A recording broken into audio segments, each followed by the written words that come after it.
नमस्कार विद्यार्थी मित्रांनो, इयत्ता 10वीच्या भूगोलाच्या प्रवासांतर्गत आता आपण आपल्या शेवटच्या टप्प्यावरती येऊन पोहोचलो आहे. आज आपण इयत्ता 10वी प्रकरण क्रमांक 9 पर्यटन, वाहतूक व संदेशवहन या प्रकरणाचा अभ्यास करणार आहोत. तत्पूर्वी गेल्या पाठामध्ये आपण प्रकरण क्रमांक 8 अंतर्गत अर्थव्यवस्था आणि व्यवसाय या प्रकरणाच्या अंतर्गत दरडोई उत्पन्न, राष्ट्रीय उत्पन्न, त्याचबरोबर भारत आणि ब्राझील या दोन्ही देशामध्ये असणारे उद्योग धंदे याबद्दलची सविस्तर माहिती घेतली. आज आपण या प्रकरणांतर्गत ब्राझील आणि भारत या दोन देशातील पर्यटन व्यवसाय, त्या दोन देशामध्ये असणाऱ्या वाहतुकीच्या सोयी व संदेशवहन याबद्दलची अधिकची माहिती घेणार आहोत. तुम्ही आत्तापर्यंत ब्राझीलमधील अनेक ठिकाणांची नावं ऐकली आहेत. भविष्यामध्ये ज्या कुठल्या ठिकाणांना तुम्हाला जावंसं वाटतं त्या ठिकाणांची किंवा त्या स्थळांची तुम्ही माहिती मिळवा आणि त्याची एक यादी तयार करा. मित्राबरोबर चर्चा करून त्या पर्यटन स्थळांचं वर्गीकरण तुम्हाला करायचं आहे. किमान तुम्ही भविष्यात ब्राझीलमधील ज्या स्थळांना भेटी देऊ इच्छिता त्या स्थळांची यादी तयार करा आणि त्याबद्दलची माहिती मिळवा. आता तुमच्यासमोर आकृती 9.1 दिसतीये. त्यावर आधारित काही प्रश्न आहेत, त्याची उत्तरं आपल्याला मिळवायची आहेत. आकृती 9.1 आंतरराष्ट्रीय पर्यटक संख्या 1995 साली कोणत्या देशामध्ये अधिक पर्यटक आले? जर तुम्ही त्या रेषालेखाचं निरीक्षण केलं तर तुमच्या लक्षात येईल की 1995 साली भारतात अधिक पर्यटक आले. प्रश्न क्रमांक 2, 2000 साली कोणत्या देशामध्ये अधिक परदेशी पर्यटक आले? तर 2000 साली ब्राझीलमध्ये अधिक परदेशी पर्यटक आले. पुढचा प्रश्न, कोणत्या वर्षापासून भारतामधील परदेशी पर्यटकांची संख्या वाढलेली दिसते? 2010 या वर्षापासून भारतामधील परदेशी पर्यटकांची संख्या वाढलेली आपल्याला दिसते. 2015 साली दोन्ही देशातील परदेशी पर्यटकांची संख्या किती होती, त्यातील फरक सांगा. 2015 साली ब्राझीलमधील परदेशी पर्यटकांची संख्या सुमारे 60 लाख आणि भारतातील परदेशी पर्यटकांची संख्या सुमारे 130 लाख इतकी होती. म्हणजेच या दोन देशातील परदेशी पर्यटकांच्या संख्येतील फरक 70 लाख इतका होता. शेवटचा प्रश्न, 2010 नंतर भारतातील परदेशी पर्यटक संख्या मोठ्या प्रमाणावर वाढण्यामागचे कारण काय असावे असं तुम्हाला वाटतं? असं आपल्याला सांगता येऊ शकतं, पर्यटन व्यवसायासंबंधी व्यावसायिक दृष्टिकोन व परदेशी पर्यटकांना दिल्या जाणाऱ्या सुविधा यातील वाढ हे 2010 नंतर भारतातील परदेशी पर्यटक संख्या मोठ्या प्रमाणावर वाढण्याचे कारण असावे. आता विद्यार्थी मित्रांनो, आपण ब्राझील देशातील पर्यटन व्यवसाय त्याबद्दलची थोडीशी माहिती घेऊ. ब्राझीलमध्ये पांढऱ्या वाळूच्या पोळणी आहेत, आकर्षक व स्वच्छ सागरी किनारे आहेत, निसर्गरम्य बेटे आहेत, अमेझॉन खोऱ्यातील घनदाट अरण्ये, विविध प्रकारचे प्राणी व पक्षी तसेच विविध उद्याने, यामुळे आंतरराष्ट्रीय पर्यटकांची ब्राझीलकडे वाटचाल सुरू होते. म्हणजेच विविध पर्यटक किंवा इतर देशातील पर्यटक ब्राझीलकडे आकर्षित होतात. ब्राझिलिया हे राजधानीचे शहरसुद्धा पर्यटकांचे आकर्षणाचे केंद्रबिंदू आहे. ज्याप्रमाणे आपल्या भारत देशाची राजधानी दिल्लीमध्ये अनेक पर्यटन स्थळांना भेटी देण्याकरता येतात, त्याचप्रमाणे ब्राझीलमध्ये सुद्धा ब्राझीलची राजधानी ब्राझिलिया या ठिकाणी अनेक पर्यटक वर्षभर येत असतात. तसेच तुम्ही याहीपूर्वी ही ठिकाणं ब्राझीलमधली ऐकली आहेत. रिओ दी जेनेरिओ, साओ पावलो ही शहरंसुद्धा पर्यटकांना आकर्षित करतात. हळूहळू ब्राझीलमध्ये पर्यटन हा एक महत्त्वाचा आर्थिक व्यवसाय होत आहे. म्हणजे त्या पर्यटन क्षेत्राच्या जवळपास खेळण्याची दुकानं असतील किंवा काही वस्तूंची दुकानं असतील किंवा काही मिठाईची दुकानं असतील, या सगळ्या उद्योगधंद्यांचा विकास त्या पर्यटन स्थळामुळे होतो. उदाहरणार्थ आपल्याकडे शिवनेरी हे ऐतिहासिक ठिकाण आहे. शिवनेरी किल्ला, त्या शिवनेरी किल्ल्याच्या पायथ्याला अनेक प्रकारची दुकानं थाटलेली असतात. अगदी गाडी पार्किंगचे सुद्धा पैसे त्या ठिकाणी घेतले जातात. हे सगळे छोटे मोठे व्यवसाय त्या ठिकाणी सुरू होतात आणि त्यामुळे आर्थिक व्यवसाय हा तेजीत येतो. ब्राझीलमध्ये पर्यावरणस्नेही पर्यटनाचा विकास हळूहळू होत आहे. पर्यावरणस्नेही म्हणजे पर्यावरणाला कुठल्याही प्रकारे बाधा न होता किंवा इजा न पोहोचवता पर्यटन पूर्ण करायचं आहे.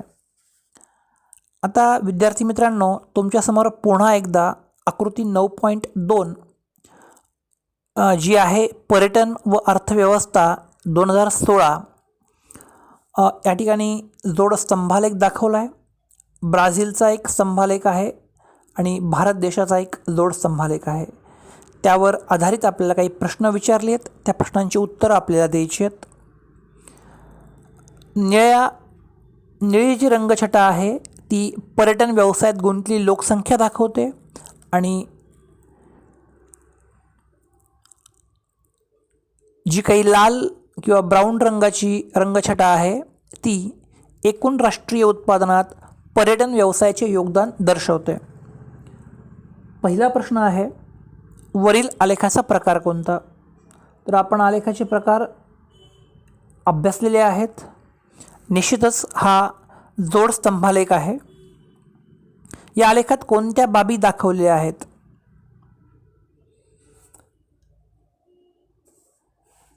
या आलेखामध्ये 2016 सालातील ब्राझीलमधील एकूण लोकसंख्येपैकी पर्यटन व्यवसायात गुंतलेल्या लोकसंख्येची टक्केवारी, त्याचबरोबर 2016 सालातील ब्राझीलच्या एकूण राष्ट्रीय उत्पादनातील पर्यटन व्यवसायाच्या योगदानाची टक्केवारी, त्याचबरोबर 2016 सालातील भारतातील एकूण लोकसंख्येपैकी पर्यटन व्यवसायात गुंतलेल्या लोकसंख्येची टक्केवारी आणि 2016 सालातील भारताच्या एकूण राष्ट्रीय उत्पादनातील पर्यटन व्यवसायाच्या योगदानाची टक्केवारी इत्यादी बाबी या जोड स्तंभालेखामध्ये दर्शवल्या आहेत.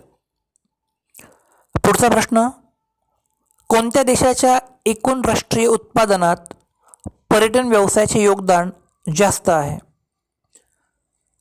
तर आपल्याला त्या जोड स्तंभालेखाचं निरीक्षण केल्यानंतर लक्षात येईल ब्राझीलमधील एकूण राष्ट्रीय उत्पादनात पर्यटन व्यवसायाचे योगदान जास्त आहे. शेवटचा प्रश्न, एकूण राष्ट्रीय उत्पादनाच्या तुलनेत पर्यटन व्यवसायात गुंतलेली लोकसंख्या जास्त असलेला देश कोणता? तर निश्चितच भारत हा देश आहे. आकृती 9.1 मध्ये दर्शवल्याप्रमाणे 2015 साली भारतामध्ये भेट देणाऱ्या आंतरराष्ट्रीय पर्यटकांची संख्या ब्राझीलच्या तुलनेत ही निश्चित जास्त आहे. तसे असले तरीही पर्यटन क्षेत्राचा एकूण राष्ट्रीय उत्पादनातील वाटा हा ब्राझीलपेक्षा कमी आहे. हे असं का? तर हे प्रामुख्यानं त्या देशाच्या लोकसंख्येवर आणि एकूण राष्ट्रीय उत्पन्न यांच्या मूल्यावर अवलंबून असतं. त्यानुसार भारताचे राष्ट्रीय उत्पन्न व लोकसंख्या ब्राझीलच्या तुलनेत खूप जास्त आहे. तुम्ही त्यासाठी आकृती 9.2 पाहू शकता. त्यामुळे भारताचा एकूण राष्ट्रीय उत्पादनातील पर्यटन क्षेत्राचा वाटा ब्राझीलपेक्षा कमी दिसतो व या क्षेत्रातील लोकसंख्येचे प्रमाण जास्त दिसते. आता आपण ब्राझीलची किंवा ब्राझील देशातील पर्यटन याबद्दल माहिती घेतली. आता आपण भारत देश या देशातील पर्यटन व्यवसाय याबद्दलची माहिती घेऊयात. आकृती 9.1 मधील आलेखावरून लक्षात येते की भारतातील आंतरराष्ट्रीय पर्यटकांची संख्या सतत वाढत आहे, परंतु ही वाढ 2010 पासून अधिक झालेली आढळते. आंतरराष्ट्रीय पर्यटकांच्या संख्येतील ही वाढ सातत्यपूर्ण आहे. परदेशी पर्यटक भारतात ऐतिहासिक, सांस्कृतिक, वैद्यकीय, व्यवसाय इत्यादींसाठी येत असतात. पर्यावरणपूरक पर्यटनाला भारतात सुद्धा चालना आता दिली जात आहे. म्हणजे पर्यावरणाचा कुठलाही ऱ्हास होता कामा नये, पर्यावरणाला इजा पोहोचता कामा नये, अशा बाबतची काळजी घेऊन पर्यटन व्यवसाय करण्याला चालना मिळत आहे. भारताचा ऐतिहासिक वारसा लक्षात घेता देशातील अनेक भागात पर्यटनाच्या भरपूर संधी उपलब्ध आहेत. यासाठी अनेक पर्यटनस्थळे निर्माण केली जात आहेत. या ठिकाणी काही पर्यटन स्थळांची चित्र दर्शवली आहेत, नव्हे त्या ठिकाणाचा फोटो दर्शवला आहे. आणि त्या पर्यटन स्थळांचं तुम्ही वर्गीकरण करू शकता की कुठली पर्यटन स्थळं भारतातील आहेत आणि कुठली पर्यटन स्थळं ही ब्राझीलमधील आहेत. हे काम तुम्ही करू शकता, ते काम तुम्हाला करायचं आहे. आपण पहिला मुद्दा हा दोन्ही देशांच्या बाबतीमध्ये पाहिला, तो म्हणजे पर्यटन. आता आपल्याला वाहतूक याबद्दलची माहिती घ्यायची आहे. तत्पूर्वी तुमच्यासमोर एक नकाशा दर्शवला आहे. अर्थातच तो ब्राझील देशाचा नकाशा आहे आणि ब्राझीलमधील प्रमुख वाहतूक मार्ग दर्शवणारा तो नकाशा आहे. आकृती 9.9. ब्राझीलमधील वाहतूक या नकाशाचा अभ्यास करून काही प्रश्नांची उत्तरं आपल्याला मिळवायची आहेत. पहिला प्रश्न, कोणकोणत्या प्रकारचे वाहतूक मार्ग दिसत आहेत? या नकाशामध्ये कोणकोणत्या प्रकारचे वाहतूक मार्ग दिसत आहेत? तर नकाशामध्ये जलमार्ग, रस्ते मार्ग, लोहमार्ग व हवाई मार्ग असे वाहतूक मार्ग आपल्याला दिसत आहेत. त्यासाठी सूचीसुद्धा आपल्याला उपयोगी पडते. दुसरा प्रश्न आहे, कोणत्या प्रकारच्या मार्गांची घनता जास्त दिसते? तर निश्चितच रस्ते मार्गांची घनता ही जास्त आहे. पुढचा प्रश्न, ठळकपणे दिसणारा महामार्ग कोणता? तो कोणत्या ठिकाणांना जोडतो? ट्रान्स अमेझोनियन मार्ग हा ठळकपणे दिसणारा महामार्ग आहे. हा मार्ग सेरा दो डिविसर, पोर्टाव्हेल्लो, ब्राझिलिया इत्यादी ठिकाणांना जोडतो. पुढचा प्रश्न, लोहमार्गाचा विकास प्रामुख्याने कोणत्या भागात झाल्याचे दिसत आहेत? याचे कारण काय असावे? लोहमार्गाचा विकास ब्राझीलमध्ये प्रामुख्यानं आग्नेय भागात झाल्याचे दिसत आहे. कारण ब्राझीलच्या आग्नेय भागात सखल किनारी प्रदेश आहे व येथे लोकसंख्येचे व उद्योगांचे दाट जाळे आहे. शेवटचा प्रश्न, ब्राझीलच्या कोणत्या भागात वाहतूक मार्ग कमी आढळतात? त्याची कोणती कारणे असावीत? अर्थातच ब्राझीलच्या उत्तर भागात वाहतूक मार्ग कमी आढळतात. ब्राझीलच्या उत्तर भागात अमेझॉन नदी खोऱ्याचा प्रदेश घनदाट व सदाहरित वनांमुळे दुर्गम बनला आहे. परिणामी या भागात वाहतूक मार्ग कमी आढळतात. आता आपल्याला ब्राझीलमधील वाहतूक याबद्दल सविस्तर माहिती घ्यायची आहे. ब्राझीलमध्ये सर्वत्र सामान्यपणे रस्ते वाहतूक आढळते. देशातील वाहतूक मार्गांमध्ये निम्म्यापेक्षा जास्त वाटा हा रस्ते मार्गांचा आहे. ब्राझीलमध्ये रस्त्यांची घनता पूर्व भागात केंद्रित झालेली आढळते.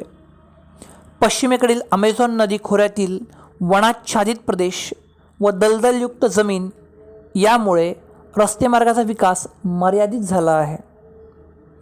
अमेझॉन नदीतून व्यापारी तत्त्वावरती जलवाहतूक केली जाते. या नदीच्या मुखापासून ते पेरू देशातील इक्विटॉस या ठिकाणांपर्यंत ही वाहतूक होते. जगातील अंतर्गत जलवाहतुकीचा सर्वात लांब पल्ला सुमारे 3700 किलोमीटर या मार्गाने गाठता येतो. पॅराना ही दक्षिण वाहिनी नदी जलवाहतुकीसाठी उपयुक्त आहे. ब्राझीलच्या किनारी भागात जलवाहतूक होते. ब्राझीलमध्ये लोहमार्गांचा जास्त विकास झालेला नाही. रेल्वे वाहतूक स्वस्त असली तरी तिचा उपयोग मोजक्याच शहरापुरता मर्यादित आहे. हवाई वाहतुकीचे योगदानही मर्यादित आढळते. विद्यार्थी मित्रांनो, हा झाला ब्राझीलमधील वाहतुकीचा अभ्यास. आता आपल्याला भारतातील वाहतूक त्याबद्दलची माहिती घ्यायची आहे, परंतु तत्पूर्वी तुमच्यासमोर एक भारताचा राष्ट्रीय महामार्ग व प्रमुख बंदरे असणारा एक नकाशा दर्शवला आहे. त्या 9.10 आणि 9.11 या दोन नकाशांचं निरीक्षण करून तुम्हाला काही प्रश्नांची उत्तरं मिळवायची आहेत. पहिला प्रश्न, वाहतूक सेवांचे कोणकोणते प्रकार नकाशामध्ये दिसत आहेत? तर रस्ते मार्ग, लोहमार्ग आणि हवाई मार्ग असे वाहतुकीचे प्रकार नकाशा माध्यमातून आपल्या लक्षात येतात. दुसरा प्रश्न, कोणत्या भागात रस्ते मार्गाची घनता जास्त आहे? तर उत्तर भागात रस्ते मार्गाची घनता ही जास्त आहे. कोणत्या भागात लोहमार्गांचे दाट जाळे आढळते? तर भारतातील उत्तर भागात लोहमार्गांचे दाट जाळे आढळते. पुढचा प्रश्न आहे, महत्त्वाची 5 बंदरे आणि 5 विमानतळांची नावे लिहा. तुम्ही जर नकाशाचं निरीक्षण केलं तर तुम्हाला 5 बंदरांची नावं मिळतील. त्यासाठी सूची तुम्हाला उपयोगी पडेल आणि विमानतळाची नावं तुम्हाला लिहिता येतील. बंदरामध्ये जर आपण विचार केला तर मुंबई, कोची, चेन्नई, विशाखापट्टणम आणि कोलकाता ही 5 महत्त्वाची बंदरं आपल्याला सांगता येतील. आणि 5 विमानतळं कोणती आहेत? तर मुंबई, पुणे, दिल्ली, बेंगळुरू आणि तिरुअनंतपुरम ही 5 विमानतळांची ठिकाणं आपल्याला सांगता येतील. भारताच्या कोणत्या भागात वाहतूक मार्गाचे जाळे विरळ आहे? त्याचे कारण काय असावे? भारताच्या अतिउत्तर भागात आणि ईशान्येकडील भागात वाहतूक मार्गाचे जाळे विरळ आहे. भारताच्या अतिउत्तर भागात आणि ईशान्येकडील भागात हिमालय पर्वतरांगा पसरली आहे. त्यामुळे या भागात वाहतुकीचे मार्गांचे जाळे विरळ असावे. आता आपल्याला भारत देशातील वाहतूक मार्ग याविषयी सविस्तर माहिती घ्यायची आहे. भारतात ब्राझीलच्या तुलनेत लोहमार्ग व रस्ते वाहतुकीचे जाळे दाट आहे. रस्ते मार्गाने दरवर्षी सुमारे 85% प्रवासी वाहतूक आणि 70% मालवाहतूक होत असते. लोहमार्गांच्या विकासामुळे प्रवासी व मालवाहतूक सुलभ झाली आहे. भारतीय अर्थव्यवस्थेच्या वाढीसाठी लोहमार्गांचे योगदान महत्त्वाचे आहे. भारतात लोहमार्ग म्हणजे रेल्वे, लोहमार्ग नेहमीच प्रवासी वाहतुकीचे प्रमुख साधन राहिले आहेत. भारताच्या मध्य भागात, ईशान्येकडील राज्यात आणि राजस्थानमध्ये लोहमार्गाचे जाळे विरळ आढळते. उत्तर भारतीय मैदानी प्रदेशात लोहमार्गाचे जाळे हे अतिशय दाट आढळते. ज्या देशाचा विस्तार अधिक असतो त्या देशात दूरचे अंतर पार करण्यासाठी लोहमार्गाचे महत्त्व अनन्यसाधारण असते. भारतामध्ये लोहमार्गांबरोबरच जलमार्ग हे सुद्धा वाहतुकीचे स्वस्त साधन आहे. देशाच्या एकूण वाहतूक मार्गात जलमार्गाचा वाटा फक्त 1% इतका आहे. यामध्ये नद्या, कालवे, खाड्या आणि जलसाठे इत्यादींचा समावेश होतो. आंतरराष्ट्रीय व्यापारांपैकी सुमारे 95% व्यापार सागरी मार्गाने होतो. आंतरराष्ट्रीय व्यापाराशिवाय देशाचा मुख्य भूभाग आणि बेटादरम्यान वाहतुकीसाठी जलमार्गाचा उपयोग होतो. ब्राझीलच्या तुलनेत भारतातील आंतरराष्ट्रीय हवाई वाहतूक जास्त विकसित झाली आहे. देशातील तसेच अंतर्गत हवाई मार्गाचा वापरही वाढत चाललेला आहे. या प्रकरणांतर्गत संदेशवहन हा जो एक मुद्दा आहे तो दोनही देशांच्या बाबतीमध्ये आपल्याला तुलनात्मक अभ्यासायचा आहे. परंतु तो भाग आपण पुढील पाठात अभ्यासू. तोपर्यंत हा शिकवलेला भाग तुम्ही तुमच्या पाठ्यपुस्तकाच्या मदतीनं समजून घ्यायचा आहे आणि अभ्यास करायचा आहे. थँक्यू.